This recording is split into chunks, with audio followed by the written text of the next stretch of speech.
Doutora Marcela, vamos falar dessa questão da violência contra a mulher, especialmente na política. Acho que uma das situações mais chocantes que nós vivenciamos recentemente foi a deputada Isa Pena, né, deputada estadual, aquilo que aconteceu na Assembleia Legislativa de São Paulo, é inaceitável, né, da forma como aconteceu, e o pior, a forma como repercutiu, né? Teve gente que ficou indignada com aquilo, mas teve gente que usou o popular passar pano, né? Não é bem assim, não foi por mal, né? É um cidadão de família, um cidadão de bem, ele foi fazer um carinho, essas coisas que a gente ouve absurdamente e que são repetidas ao ponto de muita gente achar que isso é um comportamento normal.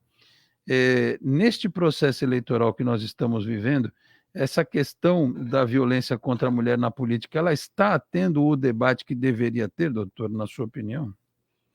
Eu acredito que a gente tenha dado um passo importante, né, agora com a vigência dessa lei, né, que agora a gente traz a positivação, né, de situações que agora elas acabam incidindo numa pena, né, então aquele que acaba cometendo alguma das situações elencadas ali na lei, ele vai incidir nas penas previstas nela, então a gente deu um passo importante. Só que dizer que só uma lei resolve, não seria o caso, porque a gente tem tantas leis, o grande problema do Brasil é a aplicação dessas leis, né? Então, o que eu consigo perceber, assim, na prática, é essa questão. Nós temos uma lei bacana, como acontece com a Lei Maria da Penha, que a gente vê que é uma lei muito legal, acaba abrangendo muitas situações, de certa forma, se fosse aplicada efetivamente, resguardaria a mulher mesmo, mas na prática a gente vê que as coisas acontecem de forma diferente, infelizmente. Não quero ser tão pessimista, né, no caso dessa lei, que traz aí a positivação de uma violência contra a mulher, agora no âmbito político, mas eu acredito que seja o primeiro passo, para que a gente consiga ver, de fato, essas alterações na prática, né, é um início ali de resolução desse problema, mas ainda não seria algo que eu possa falar para você que agora a gente tem a lei, vamos conseguir resolver toda essa situação. Eu acho que a gente ainda está caminhando a passos bem curtinhos, assim, né, com relação a esse tema. Até um comentário em relação a isso, eu estava vendo no site da Câmara dos Deputados, porque esse projeto ele é de uma parlamentar do Rio de Janeiro, do Republicanos, Rosângela Gomes, é um projeto que foi apresentado em 2015 e no ano passado foi sancionado, transformado em lei pelo presidente Jair Bolsonaro. Passou pela Câmara, pelo Senado e pelo Executivo, que é o trâmite de costume dos projetos. E, na verdade, o que se vê aqui é que o objetivo é fazer com que, se esses crimes eleitorais são cometidos contra mulheres, por exemplo, impedir a campanha eleitoral, dificultar que ela faça campanha, atrapalhar o desempenho do mandato eletivo, e aí entra, por exemplo, a subjetividade, em que há muitos homens que, quando vem uma mulher levantar argumentos com firmeza, dizem que ela é louca. Esse é um tipo de situação inaceitável, mas que no Brasil que temos acontece e que acabou muita gente, por uma série de razões que a gente já comentou aqui no programa, saindo das trevas e tratando mal quem deve ser tratado com igualdade. Então, o que a lei prevê é um aumento de pena quando esses crimes, que já são previstos para todas as pessoas no Código Eleitoral, são cometidos contra mulheres. Acredita que o fato de haver uma pena mais alta para quem comete crimes contra mulheres possa, doutora Marcela, inibir quem pensa em fazer esse tipo de coisa? Falta algo mais severo? Ou falta talvez até que a justiça eleitoral ou a justiça comum julguem isso com mais velocidade? Porque esses crimes já existem. Agora, punição por isso, pelo menos para a gente que está aqui no dia a dia acompanhando enquanto jornalistas, é difícil ver um exemplo prático de punição a quem quer que seja. Eu entendo, assim, que a bem da verdade é que a gente tem aí uma... Se a gente for voltar um pouquinho na história, a gente vai perceber que a mulher começou a ter o direito de votar depois de 400 anos que o homem já fazia isso há muito tempo. Só na década de 30. Então, a gente já tem um espaço gigante ali de uma diferença, né, entre homem e mulher. E dali para frente, algumas coisas foram alteradas? Foram.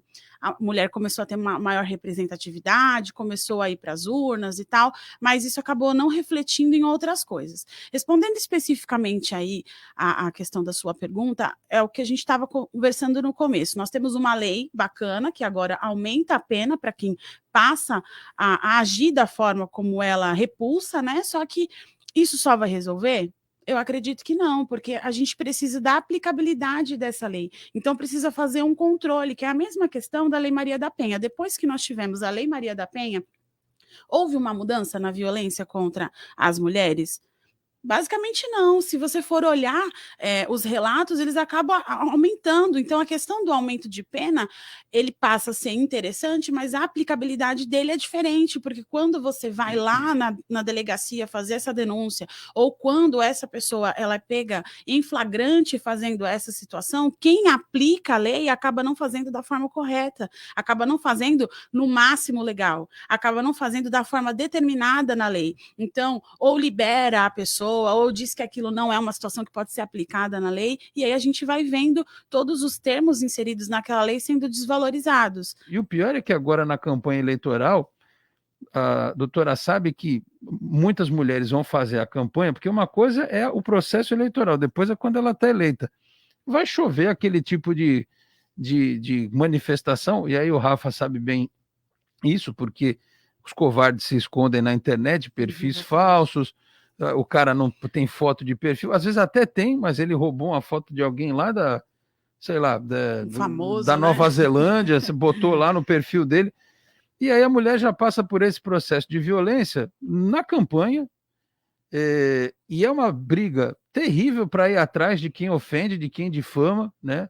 Porque inclusive a mulher sofre um tipo de ofensa muito mais pesada do que um homem, né? A gente sabe como é que funciona, e fica essa sensação generalizada de impunidade, porque, inclusive, quem deveria dar exemplo de cumprimento das leis no Brasil, muitas vezes não dá também, né, doutor? Infelizmente. Essa questão é que a gente estava falando, né? A gente tem uma lei bonita, mas a hora que aplica ela, a situação ela é totalmente diferente, né? E como você bem relatou aí, a mulher ela acaba sofrendo esse tipo de violência, porque quando ela é ativa na política, quer dizer que ela não é uma boa mãe, porque ela acaba consumindo mais do seu tempo na política do que dentro de casa, do que cuidando dos filhos e tudo mais, e isso acaba refletindo também na quantidade de mulheres que acabam se candidatando para cargos políticos, né? Particularmente esse ano, nós temos aí 4 mulheres que estão se elegendo para cargos presidenciáveis, né? Que é um avanço significativo, digamos assim, mas ainda não seria o ideal, porque lógico, homens podem falar sobre problemas que existem com mulheres, mas só as mulheres podem falar com propriedade aquilo que acaba afligindo elas no dia a dia.